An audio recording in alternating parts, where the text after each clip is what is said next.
Dr. Chesterfield, you testified in how many courts? I don't think I could give you an exact number. Does 85 sound about right? Okay. And how many of those 85 times were for the state? All of them.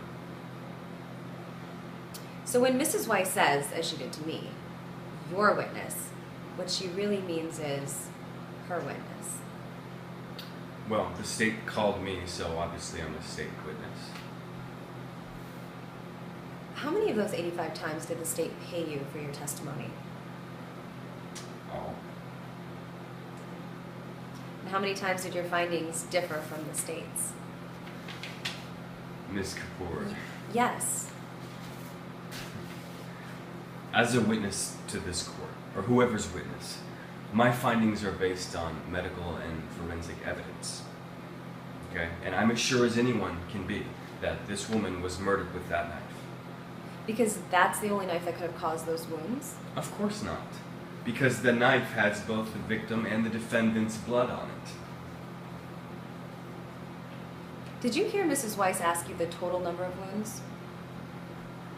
No. Neither. I wonder why that is. You can see them. We can. We can see them, and they're really hard to look at, but how many are there? Individual wounds? Yeah. Yes, sir. 22. 22. 22 stab wounds. That's a lot. What does that tell you? Tells me she was stabbed 22 times. So, that's it?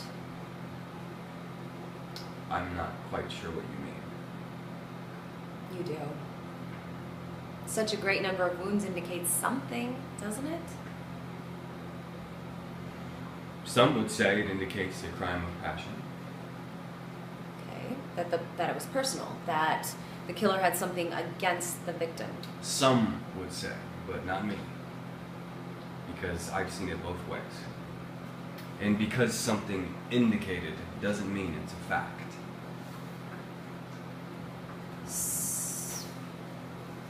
Oh, I'm sorry.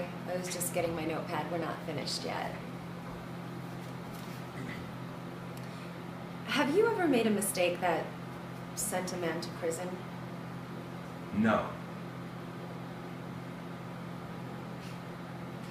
Have you ever made a mistake that contributed to an innocent man being sent to prison? Contributed? Yeah, like 22 stab wounds contributed to the death of Andrea. No.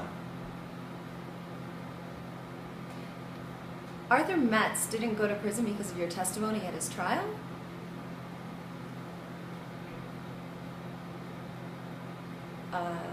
Oh, what? You don't remember Arthur Metz? No, I do. So you remember that Metz was later exonerated based on a re-examination of your findings. My findings were disputed, not disproven.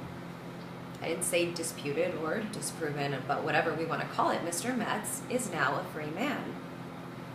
Unless he's back in prison for some other crime. He's not. He's not back in prison for some other crime, and he wasn't in prison for some other crime when you disputed or had a disproven testimony to put him there. It wasn't a mistake. The appellate courts disagreed. It had a different interpretation. That's all. That's all we're talking about. A different interpretation. To avoid having to come back like you had to with Mr. Metz. No further questions.